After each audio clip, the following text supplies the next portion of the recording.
ಬೆಳಗ್ಗೆನೆ ಜಯನಗರಕ್ಕೆ ಹೋಗಿ ಅಲ್ಲಿರುವ ಬ್ರಾಹ್ಮಿನ್ಸ್ ಟಿಫಿನ್ ಮತ್ತು ಕಾಫಿ ಸೆಂಟರ್ಗೆ ಹೋಗಿ ಒಂದು ಪ್ಲೇನ್ ದೋಸೆ ತೊಗೊಂಡೆ. ಅದ್ರ ಜೊತೆ ಚಟ್ನಿ ಕೊಟ್ಟಿರು. ಪ್ಲೇನ್ ದೋಸೆ ಚಟ್ನಿ ಕಾಂಬಿನೇಷನ್ ಅಂತೂ ಅಲ್ಟಿಮೇಟು. ಅದಾದಮೇಲೆ ಮೈಸೂರು ಎಕ್ಸ್ಪ್ರೆಸ್ ಹೈವೇ ಮೂಲಕ ನಾನು ತಲುಪಿದ್ದು ದಕ್ಷಿಣ ಕಾಶಿ ಎಂದೇ ಪ್ರಸಿದ್ಧವಾಗಿರುವ ನಂಜನಗೂಡಿಗೆ ತಲುಪಿದೆ. ಅಲ್ಲಿ ಹೋಗಿ ಶ್ರೀಕಂಠೇಶ್ವರ ಸ್ವಾಮಿಯ ದರ್ಶನ ಎಲ್ಲ ಮುಗಿಸ್ಕೊಂಡು ಅಲ್ಲೇ ಪಕ್ಕದಲ್ಲಿರುವ ಒಂದು ರಾಯರ ಮೂಲ ಸನ್ನಿಧಾನಕ್ಕೆ ಅಂತ ಹೊರಟೆ. ನೀವು ಎಲ್ಲೇ ರಾಘವೇಂದ್ರ ಸ್ವಾಮಿ ಮಠಕ್ಕೆ ಹೋದರೂ ಶ್ರೀ ರಾಘವೇಂದ್ರ ಸ್ವಾಮಿಗಳ ಮೂಲ ಬೃಂದಾವನ ಅಂತ ಎಲ್ಲ ಕಡೆ ನೀವು ನೋಡಿರ್ತೀರ. ಬಟ್ ಇಲ್ಲಿ ವಿಶೇಷತೆ ಏನಂದರೆ ಇಲ್ಲಿ ರಾಯರ ಬೃಂದಾವನ ಇರೋದಿಲ್ಲ, ಅದರ ಬದಲಿಗೆ ಇಲ್ಲಿ ರಾಯರ ಮೂಲ ಸನ್ನಿಧಾನವನ್ನು ನೀವು ನೋಡಬಹುದು. ಇದು ಇಡೀ ಜಗತ್ತಿನಲ್ಲೇ ಇರುವ ಏಕೈಕ ಶ್ರೀ ರಾಘವೇಂದ್ರ ಸ್ವಾಮಿಗಳ ಮೂಲ ಸನ್ನಿಧಾನ. ಅಂದರೆ ಶ್ರೀ ರಾಘವೇಂದ್ರ ಸ್ವಾಮಿಗಳೇ ಸ್ವತಃ ಪ್ರತಿಮೆಯ ರೂಪದಲ್ಲಿ ಇಲ್ಲಿ ನೆಲೆಸಿ ಭಕ್ತರಿಗೆ ದರ್ಶನವನ್ನು ನೀಡುತ್ತಿದ್ದಾರೆ.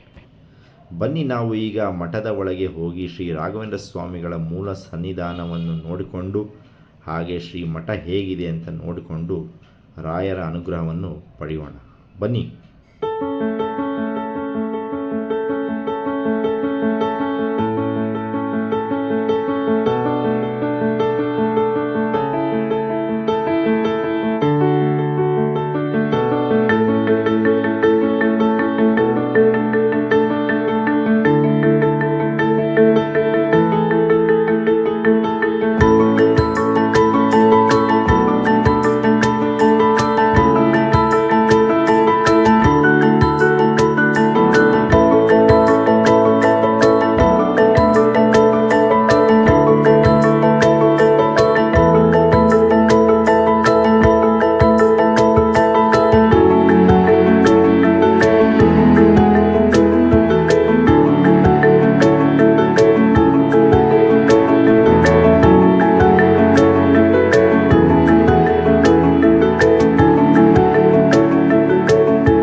ದರ್ಶನ ಎಲ್ಲ ಮಾಡಿಕೊಂಡು ನಾವು ಈಗ ಭೋಜನ ಶಾಲೆಗೆ ಹೋಗೋಣ.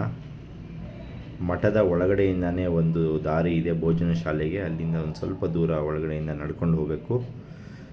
ನೀವಿಲ್ಲಿ ನೋಡ್ಬೋದು ಪಂಚ ಬೃಂದಾವನಕ್ಕೆ ದಾರಿ ಅಂತ.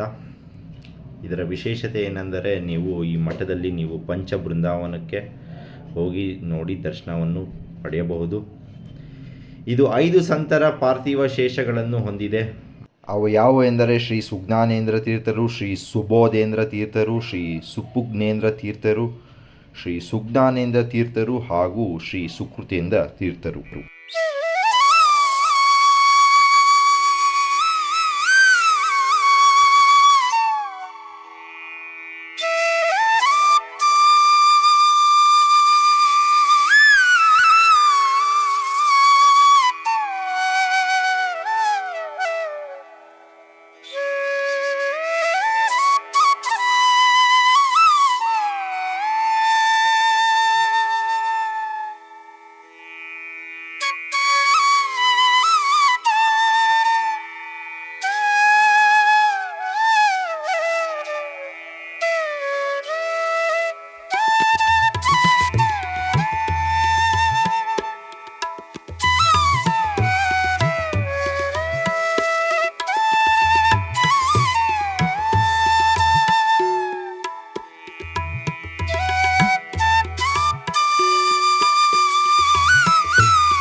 ವಿಡಿಯೋ ಇಷ್ಟ ಆಗಿದರೆ ಲೈಕ್ ಮಾಡಿ, ಶೇರ್ ಮಾಡಿ, ಸಬ್ಸ್ಕ್ರೈಬ್ ಮಾಡೋದನ್ನು ಮರಿಬೇಡಿ.